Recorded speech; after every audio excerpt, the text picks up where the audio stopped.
Bonjour à tous. Aujourd'hui, nous allons parler de violence. Alors, qu'est-ce que la violence? Si nous sommes tous plus ou moins d'accord pour dire que le fait de frapper quelqu'un ou d'abuser de quelqu'un sexuellement est de la violence, il y a d'autres formes de violence qui sont parfois beaucoup moins visibles, mais qui laissent tout autant des traces, qui brisent quelque chose à l'intérieur. Donc, il faut aussi qu'on apprenne à s'en protéger. On en parle dans un petit instant. Parle-moi par Sonia Grimm. Transformer nos souffrances en une relation saine avec soi-même et avec les autres. D'après le livre Parle-moi, écrit avec Steve Albantineo, fondateur de la méthodologie KYF Know Yourself First, partant du principe que nous sommes tous différents. Nous ne prétendons pas délivrer un enseignement, et encore moins la vérité, mais tendons à transmettre une ouverture vers des pistes de réflexion, afin que vous puissiez créer votre propre chemin à la découverte de vous-même. Le sujet du jour est « Qu'est-ce que la violence ?» Alors commençons par définir le mot violence. Si je regarde dans le dictionnaire, dans le petit Larousse, il est indiqué caractère de quelqu'un qui est susceptible de recourir à la force brutale qui est emporté, agressif. Avec un exemple, quand il est ivre, il peut être d'une grande violence. Je relèverai ici que le contraire est bienveillance, ce qui sous-entend que violence est synonyme de malveillance. Extrême véhémence, grande agressivité, grande brutalité dans les propos, le comportement. Abus de la force physique. Ensemble des actes caractérisés par des abus de la force physique, des utilisations d'armes, des relations d'une extrême agressivité. Et en point 7, contrainte physique ou morale, exercée sur une personne en vue de l'inciter et réaliser un acte déterminé. Et nous verrons que ce point 7 prend donc en compte la violence psychologique, ce qui est très intéressant. Au niveau de l'étymologie, le mot violence ou violent vient de la racine latine vis, qui signifie force en action, force exercée contre quelqu'un. J'avais envie de relever une particularité de la langue française qui va utiliser le verbe violer dans sa forme pronominale, c'est-à-dire qu'on a tendance à dire je me suis fait violer au lieu de dire j'ai été violé. Et le problème, c'est que ça rend l'acte moins grave, ça le banalise, ça met la victime au centre de la responsabilité. Alors qu'en anglais, par exemple, le mot rape, qui signifie prendre de force, met vraiment donc la personne qui fait l'acte dans toute la responsabilité de son geste. Tout ça pour dire que ce n'est pas anodin et que si à l'avenir vous deviez prononcer ce genre de phrase, dites-le dans sa forme normale. J'ai été violée, parce que la responsabilité revient bien à la personne qui vous a violé et pas à vous.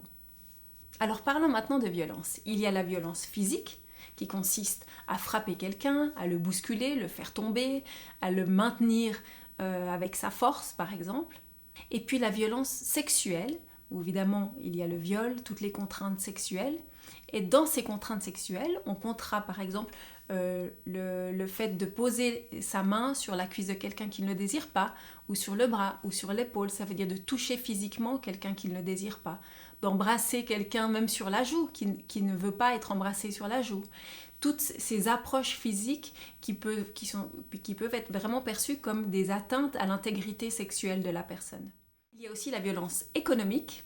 Là, il s'agit vraiment de priver quelqu'un de sa liberté ou de son droit économique, de son accès à l'argent. Ça peut être dans un couple, notamment lorsque, par exemple, une femme va être privée de l'argent du ménage, ou elle va recevoir l'argent du ménage au compte-gouttes pour aller faire les courses, ou son mari va lui demander de rendre des comptes, où il va s'approprier son salaire et la priver de sa liberté économique, ou alors dans le cadre d'une entreprise ou d'un travail où vous allez être sous-payé pour le travail que vous faites. Ça, c'est aussi une violence économique. La violence verbale, c'est évidemment toutes les insultes, voilà, et tout ce qu'on peut dire. Autant dans les mots qu'on choisit que dans le ton dans lequel on le dit. Il y a des choses qui peuvent être dites et qui peuvent sembler complètement anodines, mais qui, dans la forme, ne sont absolument pas acceptables. Par exemple, l'utilisation de l'ironie ou de la condescendance. Voilà, ça c'est la violence verbale. Et la violence non verbale. Dans la violence non verbale, on peut inclure tous les regards noirs, le fait de ne pas regarder quelqu'un, le fait d'ignorer quelqu'un, c'est de la violence non verbale.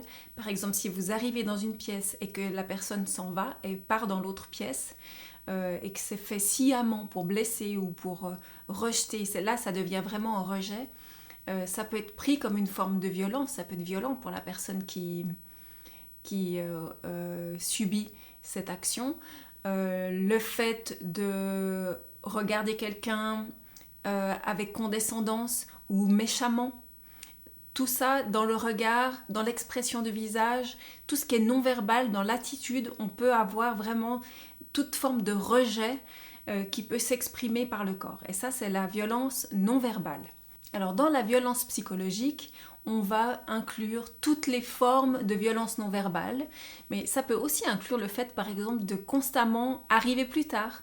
Je donne rendez-vous à quelqu'un à 8h du matin et je débarque systématiquement à 8h15 pour le faire attendre, pour le mettre en état de dépendance et pour prendre le dessus sur cette personne. Ça aussi, c'est de la violence psychologique. Donc, toutes les formes de violence psychologique représentent, selon les associations, à peu près 70-70% de la violence globale et survient souvent avant, c'est-à-dire que la violence physique ou sexuelle va, dans le cadre évidemment de violences répétées entre personnes qui se connaissent et pas lorsqu'on est agressé dans la rue, mais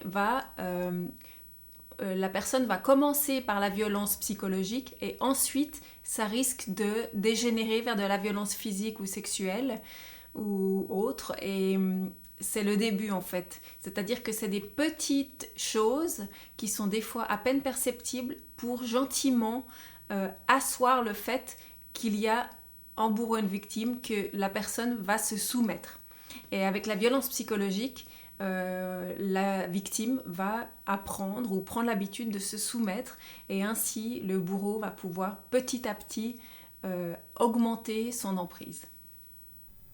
La violence psychologique peut avoir tellement de visages différents qu'il peut être difficile de l'identifier. Et ceci d'autant plus si elle est accompagnée d'une verbalisation inverse, comme par exemple « Mais non chérie, je te surveille pas, tu te fais des idées ». Mais alors, où commence la maltraitance ? Alors, j'aimerais d'abord préciser qu'on a vraiment le droit d'exprimer ce qu'on ressent. On a le droit de ne pas être d'accord, d'offenser. On a même le droit de se fâcher, d'être en colère, et malheureusement, des fois, ça peut blesser l'autre. Mais à partir du moment qu'on ne le fait pas exprès, dans le but de faire du mal ou de rabaisser, c'est pas un comportement toxique. À l'inverse, un comportement deviendra toxique et sera considéré comme violence à partir du moment où la maltraitance sera préméditée, où on fera un acte vraiment dans le but de faire du mal à l'autre ou de le rabaisser. On peut donc parler de maltraitance à partir de la toute première fois, à partir du moment qu'un acte blesse, fait du mal à l'autre de manière volontaire. À partir du moment qu'on enlève la légitimité et la liberté à autrui, c'est de la maltraitance. Mais il faut quand même apporter une petite nuance à cette définition. On peut aussi se sentir blessé parce qu'on a des croyances ou une éthique différente, des valeurs différentes des autres. Par exemple, si j'écris un message à quelqu'un, que j'attends une réponse et que cette personne ne me répond pas, je peux traduire ce comportement comme un manque de respect ou un manque d'intérêt de l'autre personne vis-à-vis de moi, ce qui n'est pas forcément le cas, parce que pour certaines personnes, ils ne répondent pas parce qu'ils sont débordés ou parce que pour eux, répondre n'a pas une valeur particulière, ce n'est pas forcément important dans la relation. Et le fait comme ça d'avoir d'autres attentes dans la relation peut créer des blessures. On peut être blessé par le comportement d'autrui parce que l'autre ne se comporte pas de la même manière que nous. Alors la meilleure manière d'éviter d'être blessé dans tout ce qui concerne les non-dits, c'est de parler, c'est-à-dire par exemple d'adresser la question. Ah, tu es venu aujourd'hui, je ressens que tu n'as pas envie d'être là, ou tu me caches quelque chose, je le ressens, est-ce qu'on peut en parler ? Il y a quelque chose qui ne va pas, ou alors tu n'as pas répondu à mon message, qu'est-ce qui se passe ? Est-ce que tu es fâché ? Et comme ça, l'autre personne peut réagir, quitte à lui dire après, mais voilà, moi je me sens blessée si tu ne me réponds pas, parce que pour moi, une réponse, c'est important et ça a vraiment de la valeur. Et en ouvrant ce dialogue, on peut mieux connaître l'autre et ainsi ne pas faire de présuppositions sur la raison pour laquelle il n'a pas répondu, la raison pour laquelle il n'a pas l'air d'être bien en ma présence, par exemple.